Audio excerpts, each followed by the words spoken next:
मैं और मेरी पत्नी हनीमून पे थे हवाई में। हम ओआहू के टापू पर थे, बीच पर बैठे हुए। मेरी पत्नी बाथरूम जाने के लिए उठी और जब वो वापस लौटी तो उसने मुझे बताया कि वहाँ एक डरावना सा आदमी उसे बाथरूम जाता देख रहा था और जब वो वापस लौट रही थी तब उसने उसका रास्ता रोक लिया। वो वहाँ से सिर्फ इसलिए निकल पाई क्योंकि वहाँ दो और लोग बाथरूम के अंदर जा रहे थे, तो वो रास्ते से हट गया।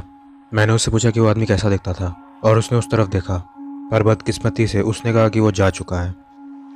हमारा होटल समुद्र के किनारे से नज़दीकी था, तो हम वहाँ बहुत जल्दी वापस पहुँचे। लेकिन हमने सुनिश्चित किया कि हम उस आदमी की रिपोर्ट पुलिस ऑफिसर से कर देंगे जिसे हमने उस बीच पर टहलते देखा था। और फिर हमने नहा लिया खाना खाने जाने से पहले।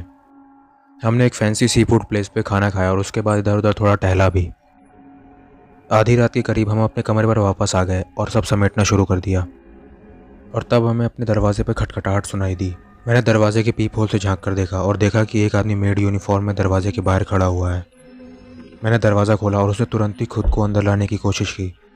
मैंने उसे थोड़ा सा पीछे ढकेला, ये पूछते हुए कि उसे क्या चाहिए। उसने मुझे बताया कि वो उस कमरे में कुछ भूल गया था सफाई करते वक्त और उसे वो चीज़ वापस चाहिए। जो इकलौती चीज़ हमने वहाँ छोड़ी थी वो थी डू नॉट डिस्टर्ब का चिन्ह उस दरवाजे पर पूरे दिन के लिए। तब मैंने ध्यान दिया कि वो मेरी पत्नी के साथ नज़रें मिला रहा है।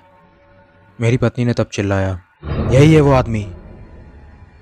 पहले तो मुझे कुछ समझ नहीं आया, पर तब तक उसके लिए बहुत देर हो चुकी थी।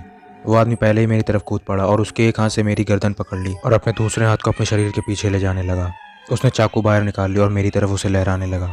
और अगर मेरी पत्नी वहाँ ना आती और उस लैम्प को उसके चेहरे पर ना दे मारती तो मैं तो अब तक निपट लिया होता। उस हंगामे की वजह से अगल बगल वाले कमरों के भी लोग बाहर इकट्ठा होने लगे थे। उनमें से एक औरत बहुत घबरा गई और चिल्लाने लगी, जिससे हालात और बदतर हो गए। हमने पुलिस को बुलाया, होटल ने भी वही किया। वो सब एक भयानक दृश्य में बदल चुका था, पर हम खुश थे कि हम जिंदा थे। हमसे सवाल पूछे गए जब पुलिस आई और हमारे अगल बगल के कुछ लोगों ने बताया कि उन्होंने सब खुद होते हुए देखा था। हमें अभी तक नहीं पता कि उस आदमी के इरादे किस तरह के थे, पर अगर मुझे गेस करना हो मैं कहूँगा कि वो मेरी पत्नी के पास जाना चाहता था। वो सच में एक बड़ा ही बेवकूफ़ आदमी होगा जिसने ये सोच लिया कि वो ऐसा कुछ कर वहाँ से निकल जाएगा, एक ऐसी बिल्डिंग से जो लोगों से भरी हुई हो।